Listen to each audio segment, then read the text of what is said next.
মোৰ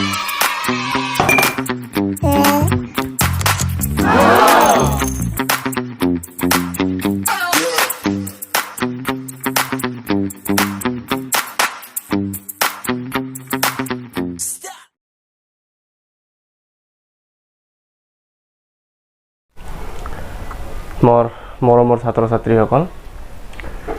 আজি আমি এই ভিডিঅ'খনত যেটো আলোচনা কৰিম সেইটো হৈছে তোমালোকৰ পঞ্চম শ্ৰেণীৰ নতুন গণিত পাঠ্যপুথিখনৰ অসম জাতীয় বিদ্যালয়ৰ অনুশীলনী আমাৰ 3 বিৰ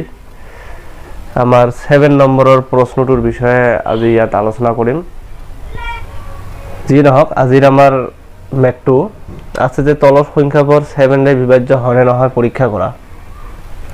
আমাৰ 6 নম্বৰটো আছিল যে 6 ৰে বিভাজ্য হয়নে নহয় পৰীক্ষা কৰা, আৰু আজি 7 নম্বৰটো আছে 7 ৰে বিভাজ্য হয়নে নহয় পৰীক্ষা কৰিবলৈ গৈছে। ইয়াত সংখ্যা কেইটা আছে আৰু ইয়াত এটাই নিয়ম আছে যে নিয়মটো হৈছে অলপ মন দি তোমালোকে শুনিবলৈ চেষ্টা কৰিবা, আৰু বুজাত কিবা অসুবিধা হ'লে পুনৰাই ভিডিঅ'খন প্লে কৰি চাবা। নহলে তথাপিও যদি বুজিব নোৱাৰা হৈছে তাৰ পিছত মোক কমেন্টত জনাই দিবা কোনখিনি ঠাইত তোমালোকৰ বুজাৰ অসুবিধা হৈ আছে। যিয়ে নহওক ইয়াত নিয়ম এটাই যে এককৰ স্থানৰ অংকটো বাদ দি, অৰ্থাৎ ইয়াত ধৰিবলৈ গ'লে এককৰ স্থানৰ অংক 6, ইয়াত 2, ইয়াত 8 আৰু ইয়াত আকৌ 6, যে এককৰ স্থানৰ অংকটো বাদ দি অৰ্থাৎ আমি প্ৰথমে 6 টোক বাদ দিম এই অংকটোৰ দুগুণ বাকি থকা অংক কেইটাৰে। তাৰপিছত কি এই অংকটোৰে আমি 2 গুণ কৰি সেই অংকটো বাদ দি গঠিত যেটো সংখ্যা হ'ব এইটোৰ পাৰ্থক্য উলিয়াব লাগিব। আই থিংক তোমালোকে বুজি পোৱা নাই। যিয়ে নহওক অংকটো যেতিয়া আমি স্টাৰ্ট কৰিম তেতিয়া তোমালোকে ক্লিয়াৰ বুজি পাবা। প্ৰথমে চোৱা, আমাৰ ইয়াত লেখা আছে এককৰ স্থানৰ অংকটো বাদ দি, অৰ্থাৎ আমি 6 টোক ফাৰ্ষ্ট বাদ দিম। বাদ দিয়াৰ পিছত এই অংকটোৰে দুগুণ আমি বাহিৰ কৰিম। বাহিৰ কৰি আমি যেটো বাকি সংখ্যা থাকে তাৰ লগত আমি পাৰ্থক্য উলিয়াই লম, আৰু উলিয়াই লোৱা যে সেই সংখ্যাটো যেটো সংখ্যা আমাৰ বাহিৰ হ'ব সেই সংখ্যাটোক যদি 7 ৰে বিভাজ্য হয় তেনেহলে গোটেই অংকটো আমাৰ 7 ৰে বিভাজ্য হ'ব। এলা এটা অংক আমি স্টাৰ্ট কৰিম। ইয়াত মই তুলি লৈছো এটা যে 4396 ৰ এককৰ স্থানৰ অংক 6 হয়নে নহয়। তোমালোকে লক্ষ্য কৰি চাই আছে যে এইটোত 6 আছে, এইটো বাদ দি পোৱা সংখ্যা আমি যদি হেইটো 6 টো বাদ দিও তেনেহলে আমি কি পাম 439, অৰ্থাৎ 439 এইটো পাম আমি। আৰু 6 ৰ দুগুণ অৰ্থাৎ এইটোৱে নিয়ম অনুযায়ী এইটোৰ দুগুণ অৰ্থাৎ 2 * 6 ইয়ৰ দুগুণ হলে 12 হ'ব। এতিয়া 12 ৰ পাৰ্থক্য অৰ্থাৎ আমি যেই সংখ্যাটো আছিল 4392 এতিয়া আমি এই 12 টো বিয়োগ কৰিম, অৰ্থাৎ যেটো দুগুণ কৰিলো এককৰ স্থানৰ অংকটো দুগুণ কৰাৰ পিছত এই অংকটো আমি বিয়োগ কৰিম। বিয়োগ কৰাৰ পিছত আমি কিমান পাম 427 এইটো আমি পাম যদি আমি 12 বাদ দিও। তাৰ পিছত এইটো মই ক্যালকুলেটৰৰ সহায় লৈ কৰিছো, তোমালোকে নিজে কৰিবলৈ চেষ্টা কৰিবা, কাৰণ তোমালোকৰ এক্সাম হলত তোমালোকক ক্যালকুলেটৰ বা মোবাইল ইউজ কৰিবলৈ দিয়া নহব। সেইকাৰণে তোমালোকে এইটো নিজে কৰিবলৈ চেষ্টা কৰিবা। 427 যেটো বাহিৰ হল আমাৰ সংখ্যাটো সেইটো 7 ৰে বিভাজ্য হয়। এতিয়া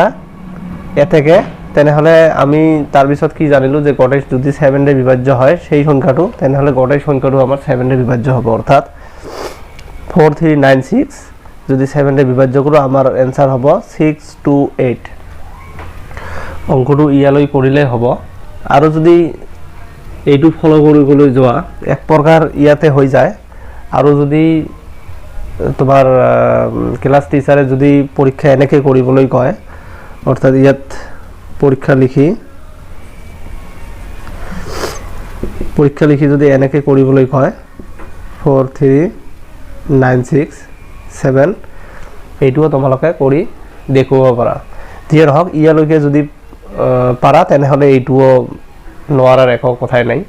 যিয়ে নহওক এইটো মই কৰিবলৈ নাযাওঁ, মই ইয়ালৈকে কৰি দেখুৱাম তোমালোকক। এতিয়া আমি নেক্সটটো আলোচনা কৰিম। আমাৰ 1 নম্বৰটো হৈ গ'ল, এতিয়া আমি 2 নম্বৰটো আলোচনা কৰিম। মই ইয়াত অকল অংককেইটা চেঞ্জ কৰিম, বাকিবিলাক চেঞ্জ নকৰিম। এতিয়া 2492 এককৰ স্থানৰ অংক কি আমাৰ এইটোৰ 2 ইয়াক বাদ দি পোৱা সংখ্যাটো আমাৰ কিমান হ'ব তেনেহলে 249 ইয়াত হ'ব 249 আৰু এতিয়া আমাৰ 2 ৰ দুগুণ অৰ্থাৎ এইটোৰ দুগুণ 2 ৰ দুগুণ হ'ব আমাৰ 2 * 2 অৰ্থাৎ 2 দুগুণ 4 এতিয়া 4 এৰ পাৰ্থক্য আমাৰ কি হবে এইটোৰ পৰা এইটো আমি বাদ দিম অৰ্থাৎ 249 এৰ পৰা 249 এৰ পৰা আমি কি কৰিম 4 টো বাদ দিম যদি বাদ দিও তেনেহলে আমাৰ হ'ব 245 245 অৰ্থাৎ 9 এৰ পৰা 4 গলে আমাৰ 5 হ'ব এইটো এতিয়া 7 ৰে বিভাজ্য হয় না হয় এইটো এটা ৰাফ পেপাৰত এইটো কৰি লব 2457 তিন 7 গুণে আমাৰ হ'ব 21 4 ৰ পৰা 1 গলে আমাৰ হ'ব 3 ইয়াত 5 5 7 গুণে আমাৰ হ'ব 35 অর্থাৎ 7 রে বিভাজ্য এতিয়া আমি এটাকে লিখিম এটাকে আমি 2492 ভাগ 7 এতিয়া এইটো তোমালোকে ভাগ কৰি চাবা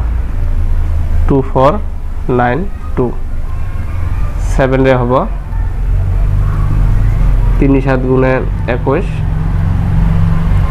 তাৰপিছত 4 এৰ পৰা 1 গলে 3 9 5 7 গুণে আমাৰ হ'ব 35 4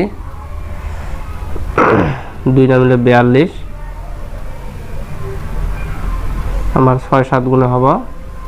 42 অর্থাৎ 3 5 6 আৰু পৰীক্ষা ধৰিলে এইটোৱে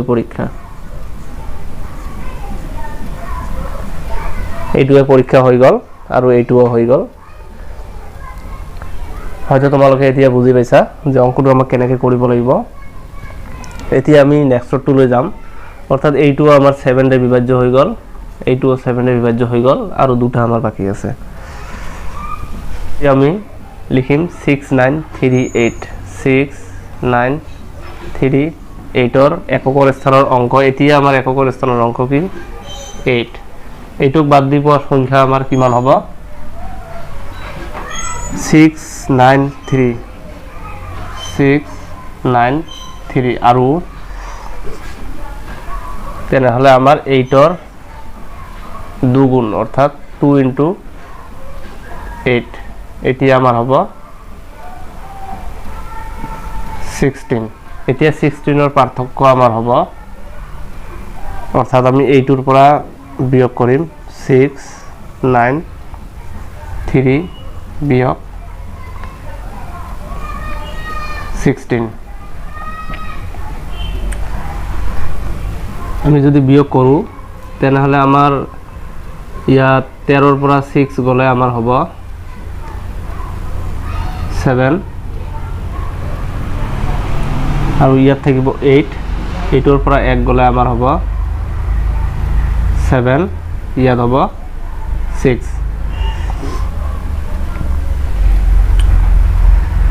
আমাৰ 13 ৰ পৰা 6 গলে আমাৰ হ'ব 7 ইয়াত থাকিব 8 8 ৰ পৰা আমাৰ 1 গলে আমাৰ হ'ব 7 অৰ্থাৎ 677 এতিয়া 7 ৰে বিভাজ্য হয় না নহয় ইয়াত চাবা 677 ইয়াত 7 7 9 গুণে আমাৰ হ'ব 63 ইয়াত থাকিব 4 আৰু 7 টো নামি আহিলে হ'ব 47 6 7 গুণে আমাৰ হ'ব 6 7 গুণে আমাৰ হ'ব 42 অৰ্থাৎ আমাৰ এইটো হৰণ না যায় তেনেহলে এইটো 7 ৰে বিভাজ্য নহয় 7 ৰে বিভাজ্য নহয় গতিকে আমাৰ এটাকে এইটো আমাৰ নহব 6938 38 ভাগ 7 হলে আমাৰ এইটো নহব এতিয়া পৰীক্ষাটো কৰি দেখুৱালে হল 6 9 38 7 63 অর্থাৎ ইয়াত হব 6 32 নামিল আমার 7 9 গুণে ফিर আকৌ হব 63 8 2 নামিল 1 গুণে 7 অর্থাৎ 8 পৰা 7 গলে 1 ইয়াত এটা দশমিক হব অর্থাৎ 9 9 1 দশমিক তার পিছত কিবা কিবি হব তেনেহলে এইটোৱে পৰীক্ষা অৰ্থাৎ এইটো আমাৰ 7 ৰে বিভাজ্য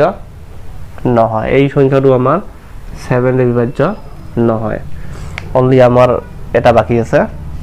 আমাৰ নেক্সট অংকটো হৈছে 4186 4186 ৰ এককৰ স্থানৰ অংক আমাৰ এতিয়া হ'ব 6 তাৰপৰ বাদ দি পোৱা সংখ্যা হ'ব আমাৰ 418 আৰু এতিয়া আমাৰ হ'ব 6 ৰ দুগুণ আমাৰ হ'ব 2 6 গুণে 12 এতিয়া পাৰ্থক্যটো হ'ব আমাৰ অৰ্থাৎ 418 বিয়োগ 12 এতিয়া আমি পাম 18 ৰ পৰা 12 গলে আমাৰ হ'ব 6 অৰ্থাৎ 406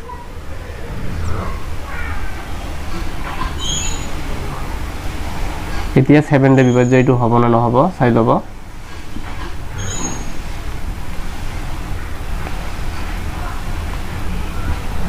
5 7 গুণে আমাৰ হ'ব 35 ইয়াত থাকিব 5 6 আমাৰ 7 8 গুণে হ'ব 56 7 ৰে বিভাজ্য হ'ব তেনেহলে আমি এইটো লিখিম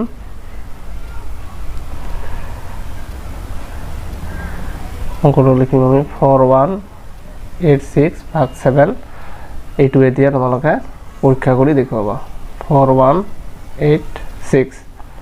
তো 7 ৰে তোমালোকে হৰণ কৰি চাবা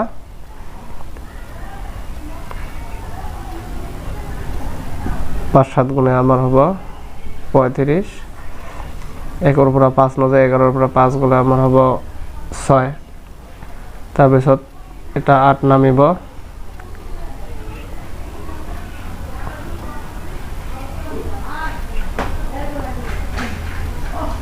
7 9 গুণে আমাৰ হ'ব 63 অৰ্থাৎ 5 এতিয়া আমাৰ এইটো নামিব তাৰপৰ হ'ব 7 8 গুণে 56 অৰ্থাৎ এইটো আমাৰ হ'ব 5 9 8 আৰু এইটো হ'ব আমাৰ পৰীক্ষা তেনেহলে আমাৰ এইটোও 7 ৰে বিভাজ্য হ'ব অৰ্থাৎ আমাৰ এটাই সংখ্যা আছে যেটো 7 ৰে বিভাজ্য নহব তোমালোকে হয়তো অলৰেডি বুজি পাইছা যে অংকবিলাক আমাক কেনেকৈ কৰিব লাগিব